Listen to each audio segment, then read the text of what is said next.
কেমন নবী পেয়েছ? ওই নবী পাওয়ার পরও কিভাবে ঘুরে বেড়াইতেছ? ওই নবীর মায়া দিলে কি একটু হয় না? নবীর জন্য সাহাবায়ে কেরাম কলিজা পর্যন্ত দিয়েছেন। নবীর জন্য কি পরিমাণ পাগল ছিল। ওরে আল্লাহর বান্দা যুবক, তাকা দেখ, হযরত আবু বকর এমনিতে আবু বকর হয় নাই, মায়ার নবীর জন্য কতটা পাগল ছিলেন হযরত আবু বকর। আবু বকর কি নিয়ে রওয়ানা। আল্লাহর নবী বলেন, আবু বকর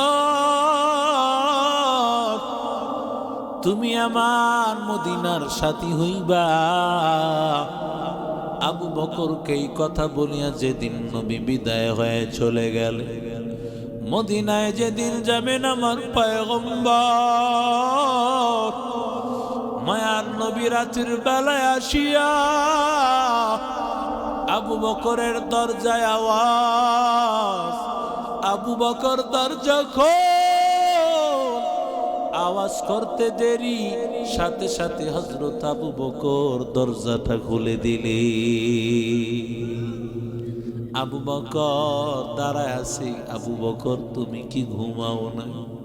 আবু বকর ডাক দিয়া বলেন, ওগো পয়গম্বর, যেদিন থেকে আপনি বলেছেন নবী আবু বকর তুমি আমার মদিনায় যাওয়ার সাথী হইবা, ও মায়ার নবী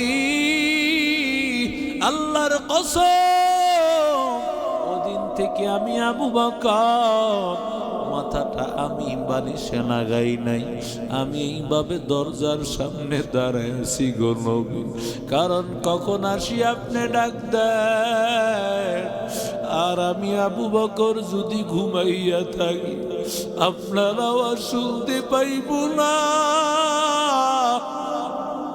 ওরে যুবক, সাহাবীরা নবীর এতটা ভালোবাসতো।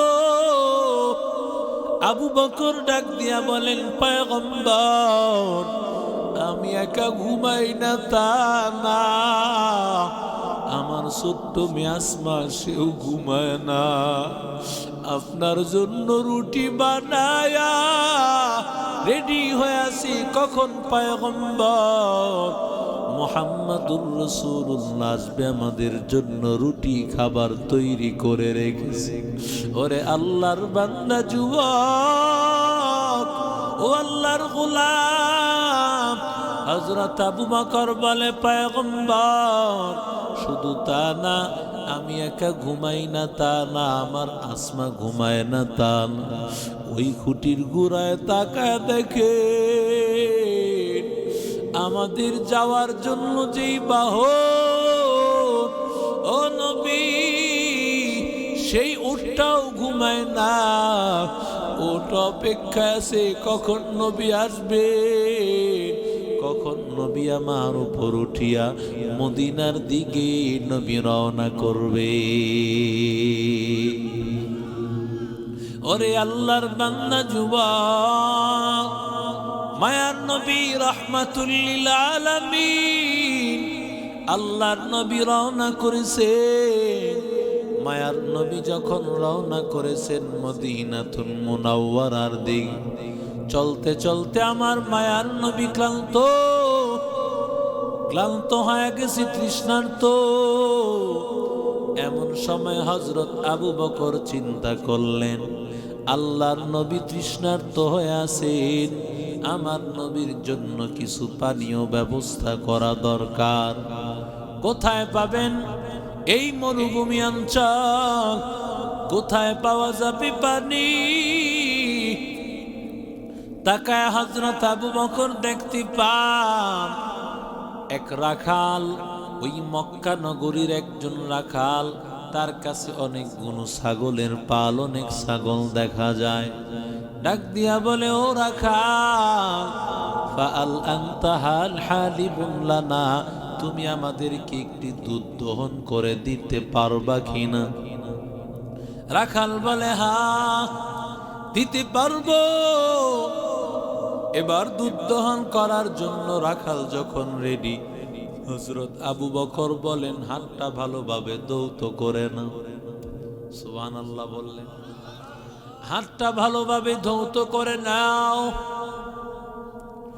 আবু বকরের দিকে তাকাইয়াছে।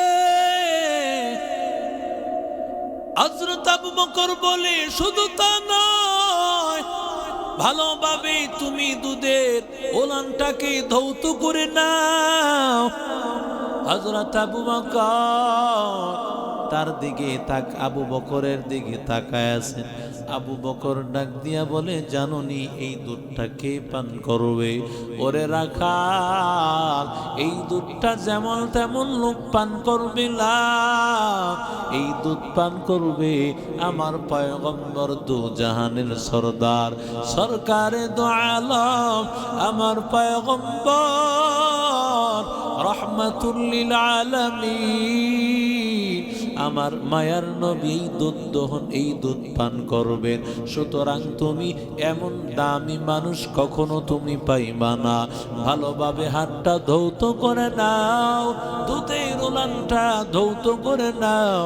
ওরে আল্লাহর বান্দা যুবক, এবার ধৌত করার পর সামান্য একটা পাত্রের মধ্যে দুধ নিয়ে হযরত আবু বকর দুধের মধ্যে একটা বরফের টুকরাও দিয়েছেন। জোরে কোন আল্লাহু আকবার। ওই বরফের টুকরাটা দেওয়ার পর ভেতরটা একেবারে ঠান্ডা হয়ে গেছে, কারণ গরমের মধ্যে নবী যখন এই দুধটা পান করবে, ঠান্ডা দুধ, মায়ার নবীর কলিজাটা ঠান্ডা হয়ে যাবে। কেন তাকাইয়া দেখ, সারাদিন প্রচন্ড গরমের পর যখন ঠান্ডা শরবত খায়, দিলটা ঠান্ডা হয়ে যায়, মনে হয় যেন হাত থেকে শুকর আদায় হয়, জবান থেকে হয়, সমস্ত অঙ্গ প্রত্যঙ্গ থেকে হয়। ওরে আল্লাহর বান্দা, পয়গম্বরের কাছে যখন ওই দুধের পেয়ালাটা নিয়ে আসছে, তাকায় দেখে আমার মায়ার নবী ঘুমায় আছে। হযরত আবু বকর নবীরে ডাক দেয় না, নবীর মাথার সামনে দাঁড়ায় আছে। কারণ আলেমের সম্মান করতে হয়, কোরআনওয়ালার সম্মান করতে হয়। পয়গম্বর রাহমাতুল লিল আলামিনের মাথার কাছে দাঁড়ায় আছেন হযরত আবু বকর যখন মায়ার নবী ঘুম থেকে উঠেছেন, আবু বকর বলেন, ইশরাব ইয়া রাসূলুল্লাহ, ওগো পয়গম্বর দুধটা পান করেন। মায়ার নবী দুধ পান করেছেন। আল্লাহর নবীকে আবার বলেন, ইশরাব ইয়া রাসূলুল্লাহ, ও নবী দুধটা পান করে নেন। আমার নবী দুধ পান করতেছেন, আর হযরত আবু বকর তিনি নিজে তৃপ্ত হইতেছে। আরো জোরে বলেন, দুধ পান করেন নবী আর তৃপ্ত হন হযরত আবু বকর। কি কষ্ট লাগতেছে আপনাদের? কি বসতে কষ্ট হচ্ছে? তাহলে উঠাউঠি করতেছেন কেন? বৃষ্টি হওয়াই তো ভালো ছিল, ঠিক না বেঠিক? গজব আমাদের গেল না, গজব আমাদের গেল না, কারণ আমাদেরকে এক ভাইরাসে ধরেছে। কোরআন হাদিসের বয়ান মনে চাইলে শুনবো, না মনে চাইলে শুনবো না। গজবের মোবাইল তো আমাকে 24 ঘন্টা ডাকে, কথা বলেন ঠিক না বেঠিক? এখান থেকে ওইটা কি করবে? ঘুমাবে না? না, 12টার আগে তো ঘুম নাই, আপনার 2টার আগে ঘুম নাই, কথা কন ঠিক না বেঠিক? সুরে তো এক সময় আইসা ঘরের মধ্যে চুরি করার কায়দা পাইতো, এখন আইসা রাত্রে 2টা 3টাও দেখে উপরের দিকে মুনাজাতে আছে, কথা কন ঠিক না বেঠিক? সব ঘরে ঘরে বাতি জ্বলে, সুরে কয় আগের যে সময়টা ছিল এটাই ভালো ছিল, এখন ঘরে ঘরে রাত্রে 2টা 3টা মুনাজাত, কথা কন ঠিক না বেঠিক? तुकु जाओ सुन्नते अहमद तुकु जा बा मोहम्मद कई बुआत निस्बत तोरा कार शैतान